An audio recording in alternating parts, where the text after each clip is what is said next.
Gentleman from Illinois is recognized for 3 minutes. Thank you, Mr. Speaker. Thank you, Mr. Bishop. You know, all of us, everybody that we know has a lot of things that they're dealing with on a daily basis, and there's challenges and there's issues and little mini crises.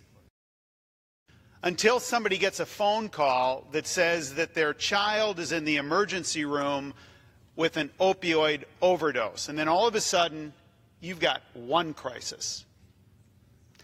That's been happening in my constituency, and I know that's been happening in districts all across the country.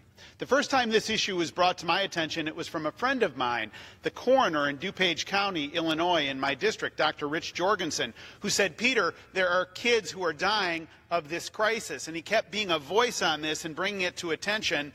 He and others in my home county, the HOPE Task Force, have been joining together. I've met with them. They've given me feedback. Similarly, there's another task force, the Substance Abuse Coalition in McHenry County, Illinois, doing similar work. And as I've met with them, they've said one of the challenges is that this drug, this fentanyl, comes in through the United States postal system. And when you first hear about this, you're incredulous about it. You say, no, that can't be. But the more you learn, the more you realize that this is a major problem. In fact, in terms of importing this or this crossing our border, my understanding is that this is at the top of the heap. And to understand the nature and the science and the medicine behind fentanyl is to mean that it scares the living daylights out of you.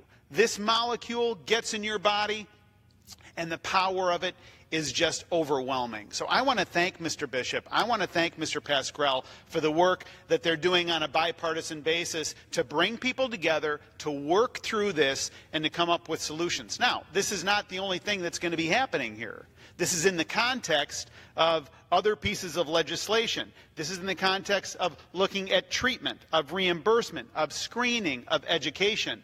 But this inbound flow is something that this Congress can do something about. And just in a nutshell, by bringing together the United States Postal Service, the Border Patrol, and also the United States State Department to work together in a coordinated fashion is something that my district is really pleased about. So I'm pleased to be here to advocate on its behalf, and I urge its passage, and I thank